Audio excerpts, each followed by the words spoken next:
News time, David. Oh boy. Are we here ready we to get go. into this? Here we It's go. a lot. This is gonna be a mess. Let's do it.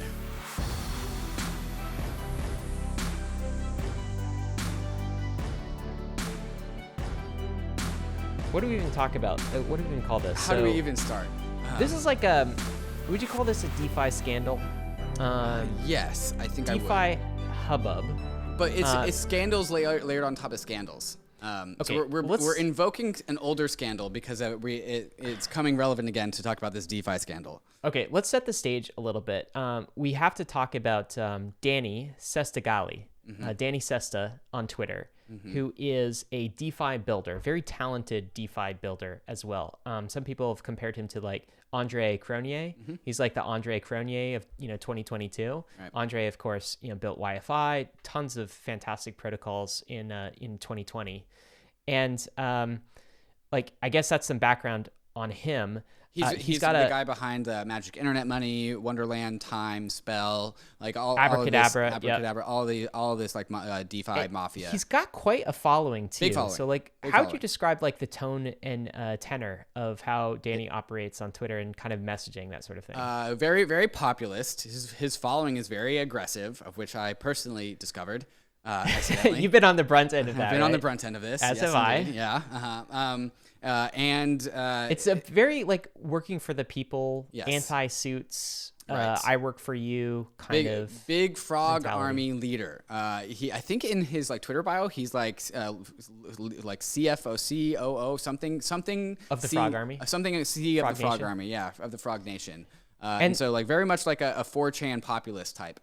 And the projects are interesting too, because he has a tendency to like, ship fast, very Yes, fast. very And, fast. forking things, taking whatever Gotta code he gotta needs. appease the frogs, right? Gotta Right. appease the So frogs.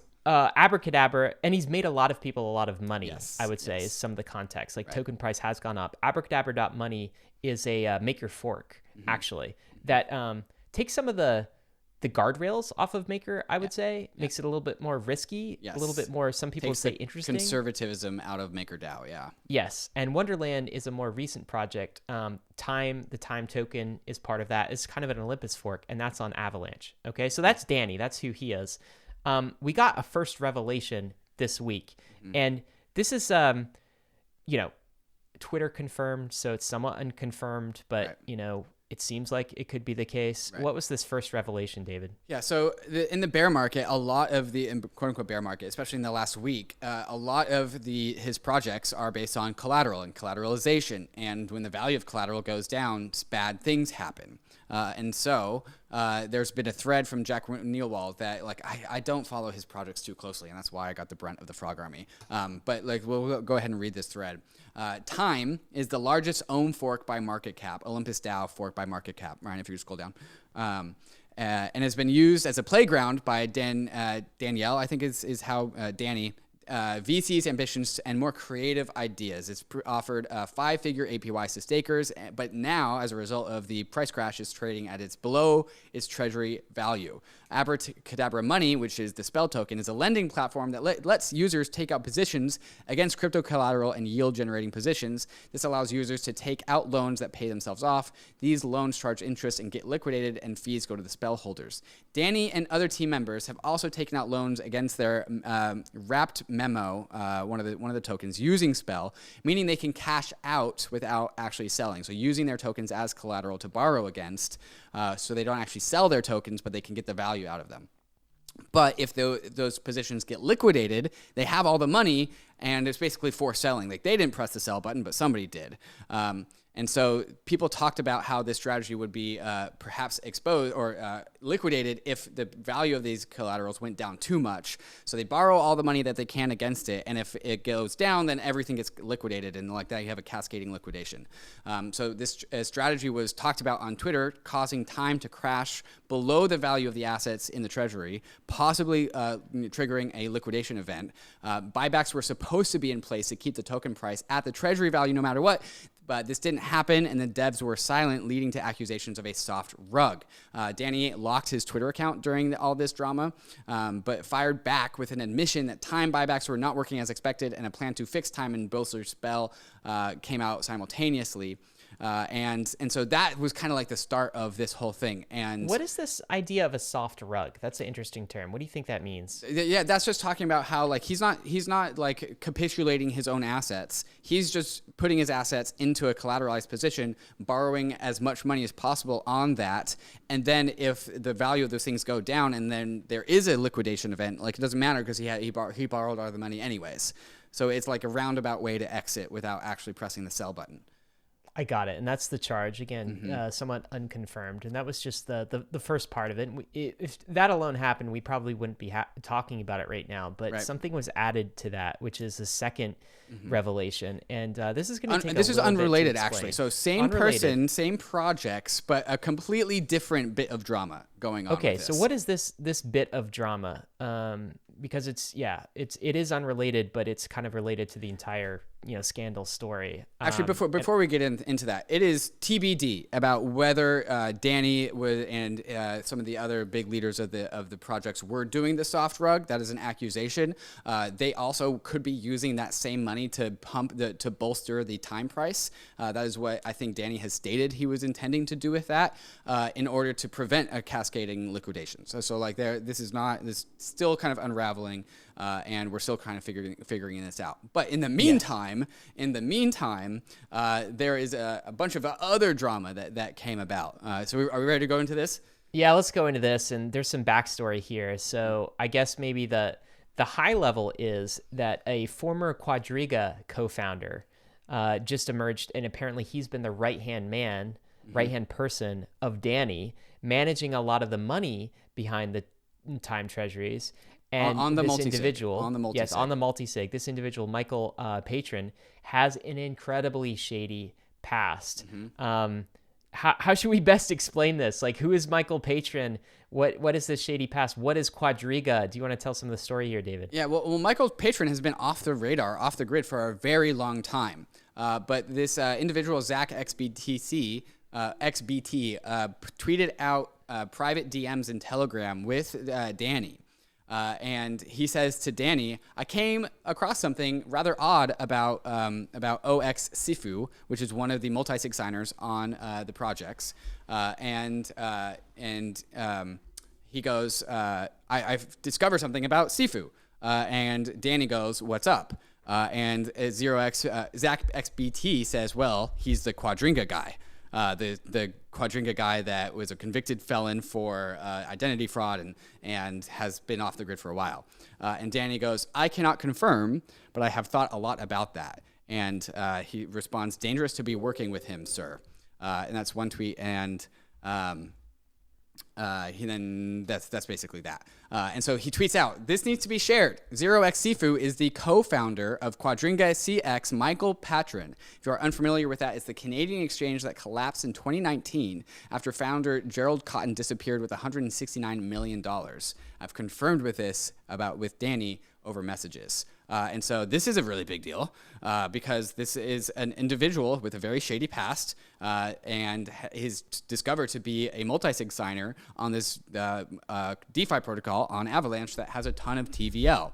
And so managing millions of dollars of people's money. Millions of dollars of a protocol. And like what's egregious about this is that Dani knew about this for about a month without raising the alarm about the significance of this individual. So there's this fantastic summarizing article that we're going to read some of the things about it just because it summarizes so well. After all of this came out, after 0xBT revealed this, Dani, if you want to scroll down a little bit, Ryan, Dani posted on Twitter, today, allegations about our team member 0xSifu will circulate. I want everyone to know that I'm aware of this and have decided that the past of an individual does not determine their future. I choose to value the time we spend together without knowing his past more than anything. Dani also issued an official statement reiterating his beliefs in the second chances and reassuring everyone that all the funds are safe, even though a convicted felon is watching over the treasury. I found out about this 1 month ago, and I am of the opinion of giving second chances, as I've mentioned on Twitter. I've seen the community very divided about my choice of maintaining him as the treasury manager after finding out who he was and his past. He added that Patryn will step down from his position at Wonderland. and there will be a vote as to whether or not he rejoins the team. That vote is ongoing at the time of recording. Wonderland has the say to who manages the treasury, not me or the rest of the Wonderland team, says Dani. Yes. Also, this is just again funny backstory on this Michael guy. Michael Patryn is former convicted felon Omar Dhanani, who legally changed his name to cover up his criminal past. Patryn left Quadriga in early 2016 after he and Cotten allegedly had a quarrel and split ways. Prior to founding Quadriga, Patryn was one of 28 people arrested in connection to operating an identity theft ring called Shadow Crew. He pled guilty and was sentenced to 18 months in U.S. federal prison. Upon his release, he was sent back to Canada, where he went right back to doing the thing he was always doing all along, which was moving money.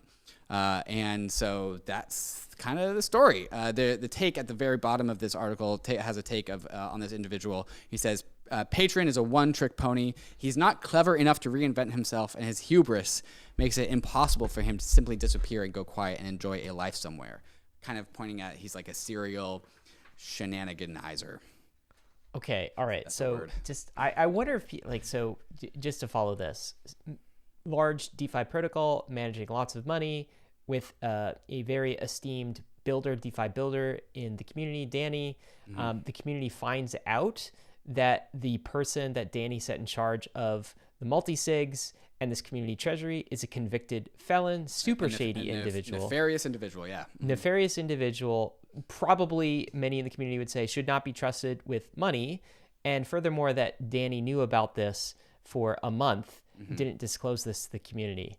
And then it was interesting because Dani decided to double down and say, hey, second chances. I believe in giving people second chances before then going back to the community and say, what do you want to do with this individual? Should he still be managing the funds or not? And so this created quite a stir on Twitter, I would say.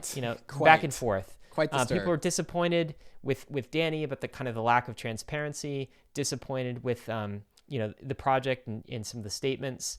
Michael Patryn made a statement as well. Do we want to get into that or skip that, David? Yeah, it's more or less like, hey, I've had a fantastic time working on Wonderland. I'm sad that I'm going to have to go. I understand why I have to go, but I'm leaving, and I love all of you. And then a bunch of emojis from the community in Discord. You can we'll put the tweet in the show notes.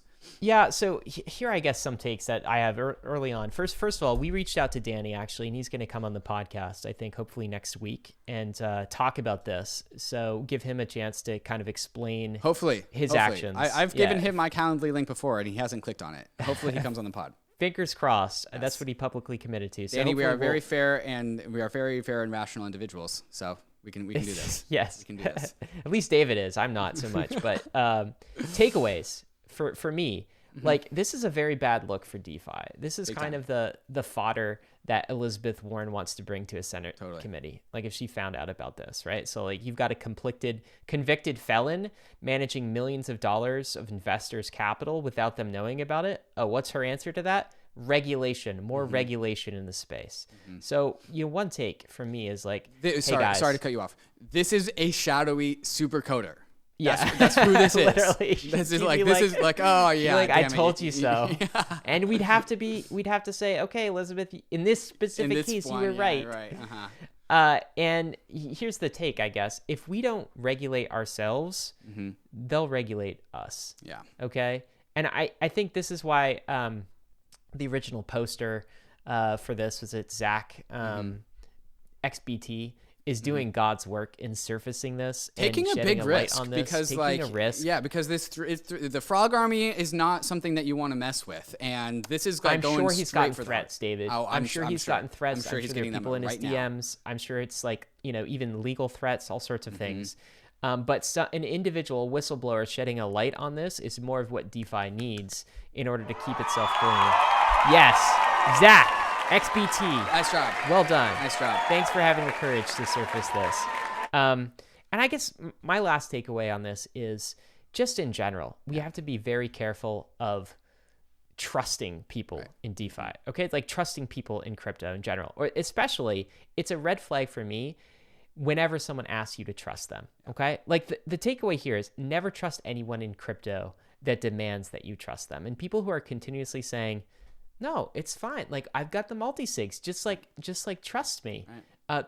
I have your best interest at heart. That always sends red flags and shivers up my back, because the whole philosophy of crypto is verify, don't trust. Right. You shouldn't have to trust people. We have systems in place to make this entire space trustless, and we don't want to depend on trusting a small set of individuals. It's not reputational trust in this space. It shouldn't be. Anyway, those are some of my takeaways. What do you have? What do you think? Anon developers are always a hairy topic, because like it's good overall, but also I'm happy that people are able to be Anon in this industry if they so choose, but also the combination of Anons on multi-sigs is a little bit rough, because reputation is a fantastic piece of collateral to have, to hold someone accountable. And if you are an Anon, like, you remove that option from the community to hold you accountable because of how you're Anon. This guy, Michael, literally changed his name. Yes. Right. Literally changed his name. How much to cover up a past, right? To cover up a past. How much easier is that to do on the internet, where you could just, change an ETH address, create a new, online reputation and start from scratch. So it's something that we have to work on. Here are some takes from around the community. This is Andre Cronier, who works very, very closely with Dani. Yeah, why don't you read this? This is just the, it's so tiresome meme. It's also tiresome. And Andre says, I just want to code. And he has some commentary further down as well, where he says, I still support Dani, still planning on working with him, but there are lines. A history of consistent fraud, theft, and malicious behavior isn't a mistake. That's intent. Having Sifu manage funds, especially user funds, can be argued as negligence. That's all I have. Dani knew for a month, and in that time, Sifu was handling funds. I don't know what psyops. I don't know what's going on. I want to get off Willy Wonka's magical ride. There you go, from Andre, a similar kind of builder in the field. What's this take, David? Yeah, so Dani, Dani wrote somewhere that he said, like, I thought I could fix him. Like, I thought I could fix this convicted felon person, which is a brunt of some jokes on crypto Twitter. And then Simona Pop, who's a fantastic female community leader in the space, goes, the female urge to know that never works. Yeah, I can't fix them. And I think, I think the important thing here was transparency and disclosure, right? It's like, if the community had have known who this individual was managing their funds, then they could have gotten ahead of this and voted on it. And they're in the process of voting now, and I expect they will not reinstate this individual as the manager of their millions of dollars in treasury. We would show the snapshot, but it's got the feature of the votes are being hidden, so we don't actually know like who's winning or who's losing. It'll probably be available by the time you guys listen to this. Anyway, moving on. It ends January 28th at 9 p.m. Pacific time, I think. Yeah. There you go. Hey, we hope you enjoyed the video. If you did, head over to Bankless HQ right now to develop your crypto investing skills and learn how to free yourself from banks and gain your financial independence. We recommend joining our daily newsletter, podcast, and community as a Bankless Premium subscriber to get the most out of your Bankless experience.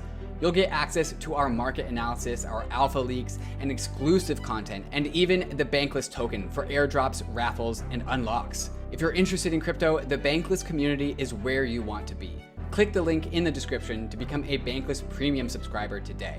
Also, don't forget to subscribe to the channel for in-depth interviews with industry leaders, Ask Me Anythings, and weekly roll-ups where we summarize the week in crypto and other fantastic content. Thanks everyone for watching and being on the journey as we build out the Bankless Nation.